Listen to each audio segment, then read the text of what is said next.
I found that my writing had stagnated. I wasn't really, growing as a writer, So I decided that what I could do is slow things down and just observe myself. And I thought maybe a good way to do that would be to take some formal coursework. And I was thinking about maybe enrolling in an MFA or maybe some kind of bachelor's coursework, but it seemed like too much at the time. My children go to COD, so I was like, and they always raved about their classes at COD. So I was like, there's no reason to wait. And the next thing I knew, I was enrolled in Intro to Creative Writing with Professor Bowers.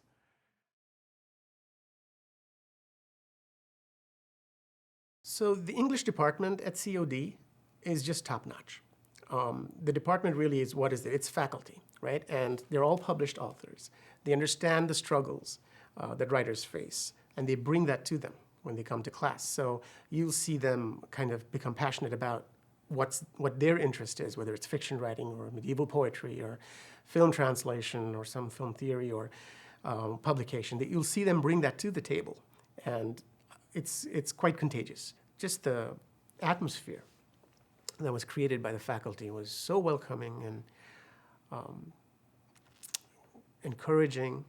And I like the word encourage because it's not just making someone feel good, it's giving them courage, right? And that was there in every class. Very fulfilling experience. The best way to say it would be that every class sort of feels like a master class.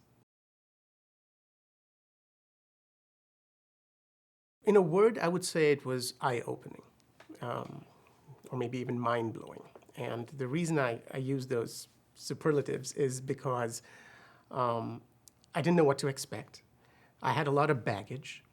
That first course I took, Intro to Creative Writing, Professor Bowers had us do this thing called a fast write. I'd never done anything like it before. Doing a fast write taught me, okay, I've not even touched the tip of the iceberg in ways to make your writing better. This is so powerful because in 2 minutes, I wrote so much content and got so much garbage and noise out of my head that what I really wanted to write about, the substance, floated to the, it comes to the front of your mind, and you're like, okay, there's something I wanted, but it really took a lot of, courage to just, that's the other thing, is risk-taking, is at the core of good writing, it seems, and I hadn't known that.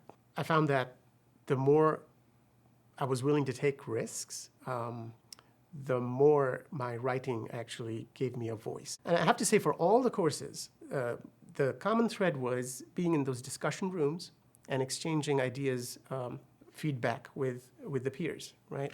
And these were young students, so intelligent. I mean, some of them were less than half my age, but they had such clever ideas, such mature conversations came out in those discussion rooms. I learned a lot from those young folks. And there were quite a few people my age as well, and a few even older than me. And it was very impressive. This was just so fun. Maybe this is how school is these days, in which case I really want to just go back to school. It's a lot of fun. So I kind of missed this last 2.5 years, but I have a lot of things to write about, so.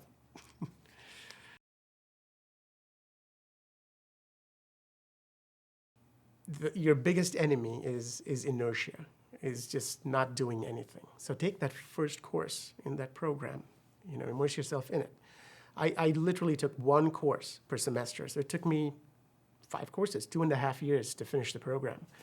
What's the rush? I mean, it's actually a lot of fun to just have this one thing that diverts you from your work. I enjoyed every single course.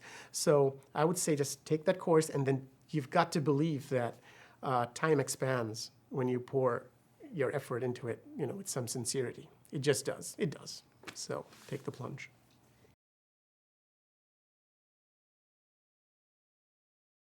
I'm going to read a poem. It's called Morning Chai. I wrote it about a year ago, and it was published in COD's Prairie Light Review, and it actually won me the Budilovsky Literary Award. Morning Chai. My earliest memory of it goes back to my boyhood days.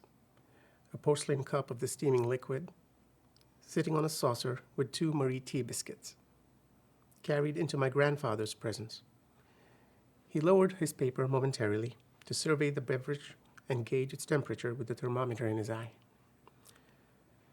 Or my uncle, my favorite uncle, who stopped by every morning.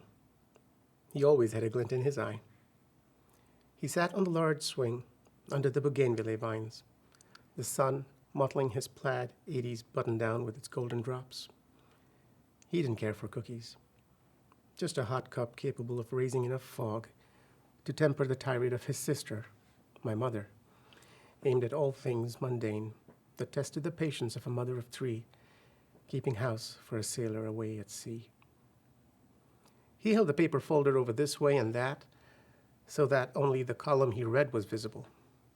It took all of his left hand. In his right was the cup with, is there a word for the loopy little handle on it, jammed between the flesh of his pointer and the knuckle of his middle finger, while an interrupted cigarette dangled from the space between another pair of digits, its ash grown a full inch, as gray and brittle as life itself. I recalled a day laborer who showed up to repair a broken curb, sitting on his haunches upon the rubble he was due to replace with saplings, his multi-patterned lungi pulled around his legs in a show of modesty.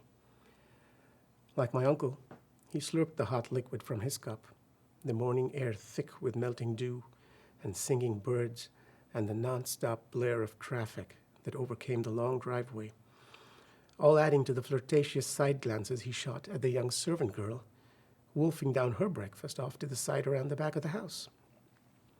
She had her cup too. She gulped down the hotness rapidly. Chai, from the same pot of water, the same tea leaves, the same milk, sipped, slurped, off to work. Thank you.